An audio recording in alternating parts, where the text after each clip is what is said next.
Hola, soy Diego Fernando Calderón Silva y en este video voy a presentar a Google Kubernetes Engine. Es el servicio administrativo de orquestación de contenedores de Google Cloud y voy a desplegar en vivo dos aplicaciones distintas sobre un clúster, básicamente. Entonces, Kubernetes nació dentro de Google como evolución de un sistema que se llamaba Borg y se liberó como software de código abierto más o menos en el 2014. Con eso llegó GKE, que es el servicio gestionado con más recorrido en el mercado, básicamente. GKE, que desde este lado de la orquestación, digamos, en la nube, es el que nos presenta entonces, básicamente el que ejecuta Kubernetes conforme al estándar. Se divide en un plano de control que administra Google por completo con actualizaciones, respaldo y alta disponibilidad automática, que es lo que se vende más, ese autopiloto que se maneja. Y los nodos además trabajadores donde corren los pods dentro del kubelet. El kubelet proxy y el runtime de contenedores además integra por defecto el DNS del clúster, el monitoreo y el registro con Cloud Loading y Cloud Monitoring.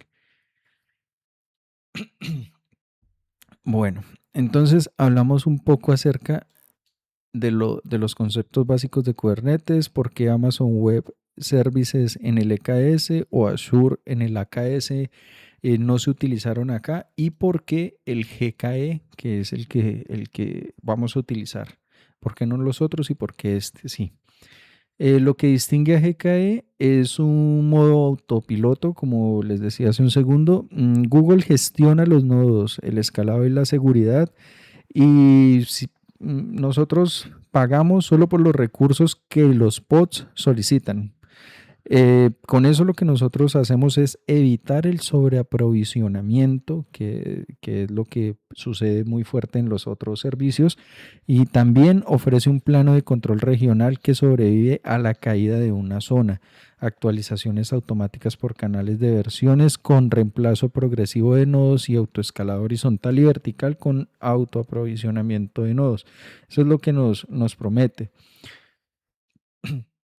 Digamos que ya de cara un poco al tecnicismo, nos encontramos entonces con Google Kubernetes. Él nos presenta una CLI integrada directamente desde su interfaz o también la podemos integrar directamente en nuestros computadores. Es muy sencilla de utilizar. Básicamente se le da clic acá en la parte de arriba a mano derecha y autorizamos como lo acabo de hacer. Mientras eso pasa, van aprovisionando mi máquina y luego desde esta parte podemos darle subir al proyecto. El proyecto se va a subir principalmente en la raíz del directorio. Entonces, para este caso, a ver si puedo poner esto más grande.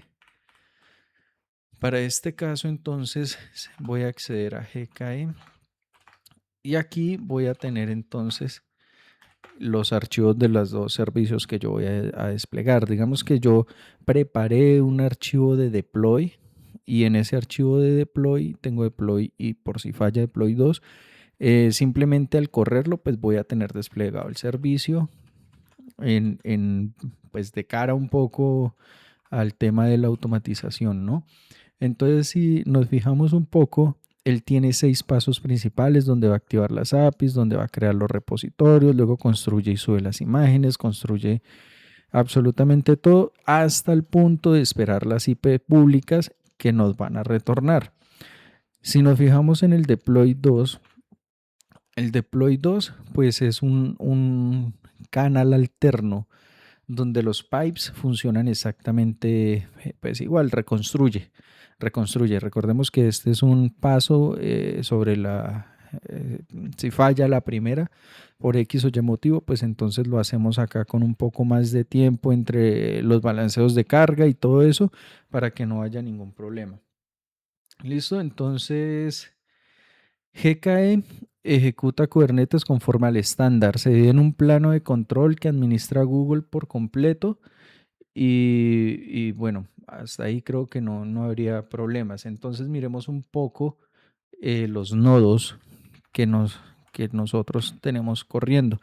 Cuando lanzamos esto, mire, fijémonos que acá tengo entonces dos nodos. Listo, entonces uno está corriendo desde hace 5 horas, otro está corriendo desde hace 43 minutos. Ahora miremos los pods, que básicamente es por lo que nos cobran a nosotros.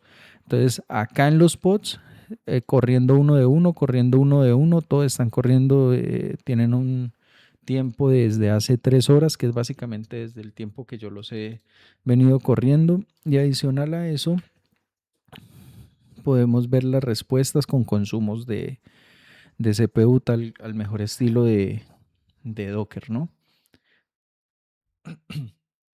Lo que distingue a GKE entonces es ese autopilot donde Google gestiona todos los nodos y lo paga solo. Eso, en este clúster que creé en modo autopilot, eh, básicamente lo que yo hago es verificar aquí con estos comandos que esté activo.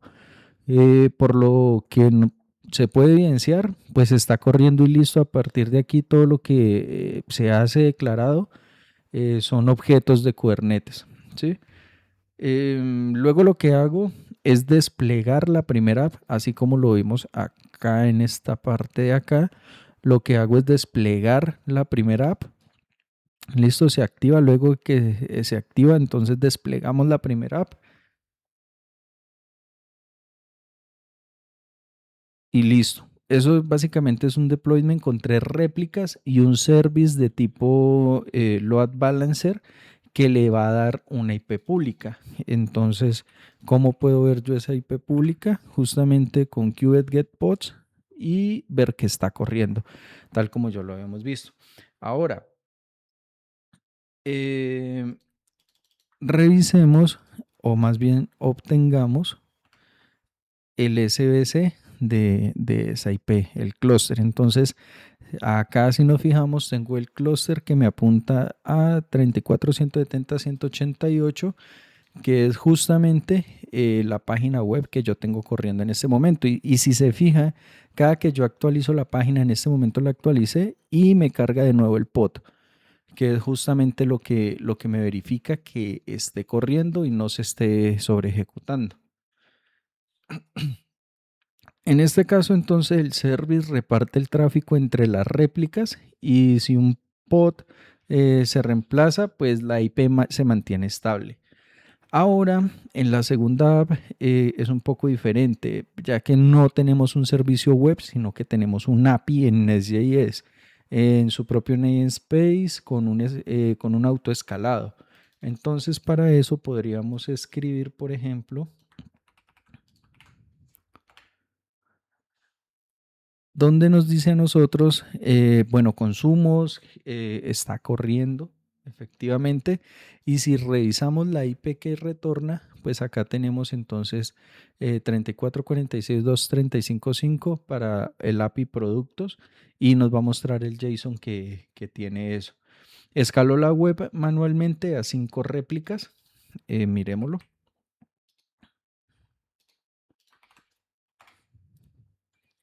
Listo, escalado. Y ahora miremos entonces el pod para esa web. Y efectivamente tengo dos, ajá, ahí estarían. Hago una actualización sin interrupción de Kubernetes, reemplaza los pods de forma progresiva y esto pues sin cortar el servicio, lo cual es supremamente bueno porque vamos a poder estar en un continuo despliegue. Listo, ahí la estamos reiniciando y ahora miremos el estado. Bueno, eso tiene un tiempo. Se aconseja, basado en la documentación, esperar de 1 a 2 minutos para poder ver eso. Básicamente aquí muestro la autorreparación, es decir, elimino un prod a propósito y el closer crearía uno nuevo automáticamente. Sí, básicamente eso es lo que estamos haciendo ahí.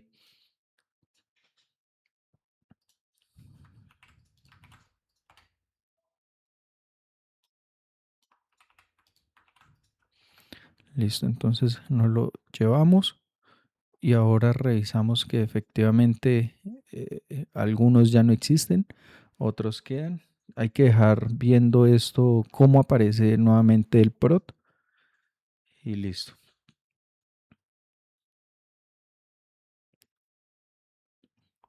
Esto nuevamente va a tomar unos 2 o 3 minutos en realizarse. Listo. De cara a la arquitectura, entonces tendríamos que un usuario pueda acceder a la web. Esa web pues se va a encontrar con el clúster de Kubernetes en el GKE de Autopilot que montamos. Y dependiendo del nodo que visita, pues va a tener sus diferentes tipos de comportamientos. Algo a destacar en el GKE es que es un clúster gratuito en el sentido en que su operación es mínima y el cobro por pod es más o menos un 20% a escala. Eso es bastante económico teniendo en cuenta que es gratis, cosa que no pasa en Azure, cosa que no pasa en Amazon. No tiene capa gratis y mensualmente aproximadamente puede estar alrededor de $73. Teniendo en cuenta que es Kubernetes y todo este tema del clúster arranca en Google, pues siento yo que también el hecho de trabajar el GKE de Google pues beneficia enormemente lo que nosotros tenemos. Como desventaja, pues operación mínima, eh, perdón, como ventaja, pues hay una operación mínima con Autopilot. Las actualizaciones siempre van a ser mucho más actualizadas, automatizadas del mercado y tiene una disponibilidad altísima por la regional. Ahora sí, como desventajas, pues el cobro por pod puede salir más caro cuando se trabaja a gran escala. Ahí es donde debemos ver la escalabilidad del proyecto. Y si no se dimensiona bien los recursos, hay ciertas dependencias del ecosistema de Google que va a hacer que eso pues, termine siendo muy costoso. Con esto termino. Quedo muy atento a sus comentarios y muchas gracias.